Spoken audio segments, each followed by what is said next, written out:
ekonomiya o problema sa lupa, pwes, isumbong mo kay Bermudez.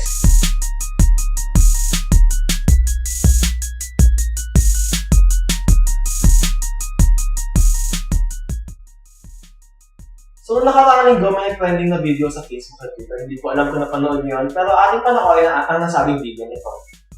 Ano ba? Bakit? Ako ang nagsasaka, akin ang lupang to.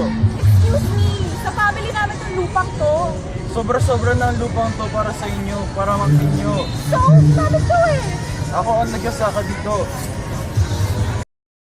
Upang mas maintindihan natin ang ating video na sulyapan, ating pag-uusapan ngayon ang mga termino na nasa ilalim ng ETAR. Ito ang mga detention limits, qualification of beneficiaries, tenurial arrangement, and ang land transfer procedure.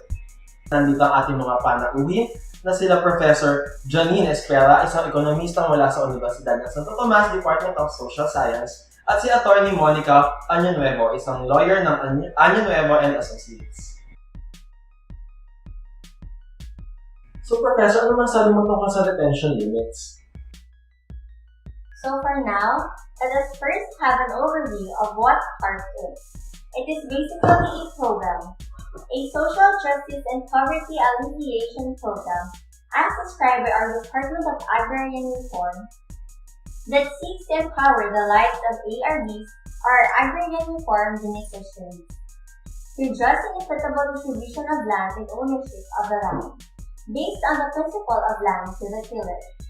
So when it comes to retention limits, no landowner can actually retain or own land more than 5 hectares, unless the land retained by the owner is covered by PB 27, provided that the landowner continues to cultivate the land, then he or she may exceed the 5 hectares allotment.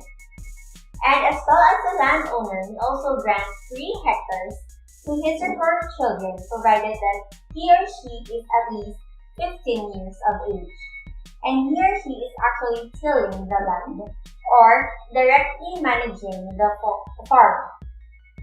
Also, under the retention limits is the right of the landowner to choose which area of land to retain. However, if the landowner chooses an area of land which is tenanted, the tenant of the land has an option to remain therein or be a beneficiary of another land area. So, the landowner can actually force a tenant to leave and find another land area to cultivate. So, if the tenant chooses to remain on the land, he or she loses the right to be a beneficiary. So, since nabanggit mo yung agrarian reform beneficiaries, ano ba yung mga qualifications para maging benefactor nito? So, the following are the qualifications of beneficiaries. First, landless, meaning a farmer who owns less than 3 hectares. Second, Filipino citizen. Third, at least 15 years of age.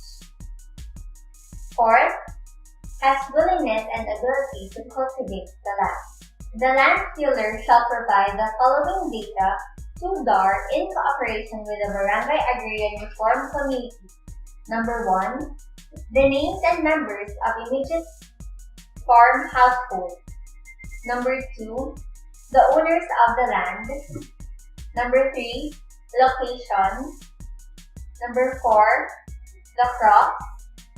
And number 5, share in harvest.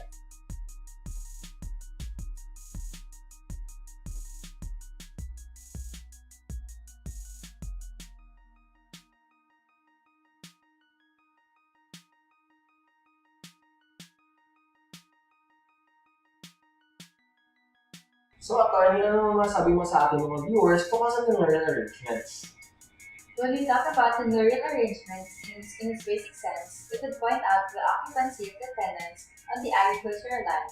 So, in determination of lease rentals, and in order to protect and improve the tenurial and economic status of farmers, the AR is mandated to determine and fix the lease rentals in accordance to Section 34 of RA 3844, which is the Agricultural Land Reform Code.